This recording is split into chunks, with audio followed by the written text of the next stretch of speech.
I remember one time, family, that there was this guy I used to work with. He told me when he was in college that when he pledged, he never thought that what he went through with rituals and everything would traumatize him.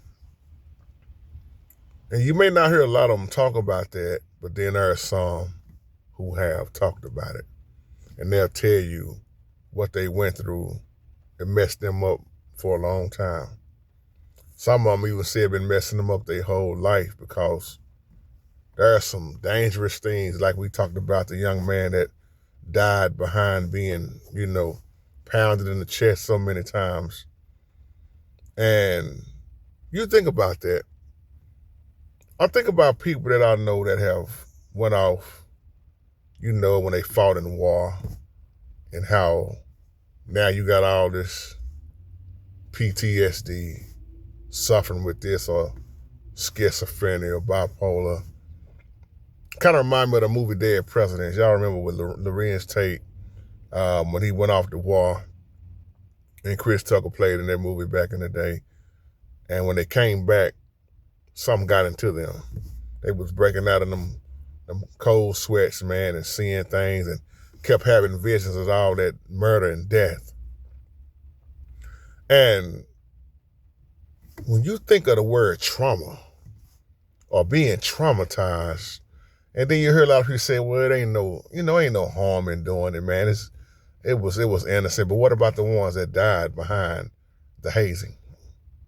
Like the young man that kept getting pounded in the chest, or some done got beat up so hard, or eating dog food, all the stupid, foolish stuff they make you do. My partner Rich told me, he said when he was in college, man, they would put you on the football field and let all the big people just run over you, man, and just do stupid stuff. He said that's why he never pledged. But it seemed like that it got worse and worse and worse. And then it makes you wonder, what kind of pledging are they doing nowadays? The pastors that do it. What kind of rituals are going on in these churches? And then you have to ask yourself, does it have anything to do with the Most High? I'm going to just call this video people who have been traumatized behind the rituals and pledging.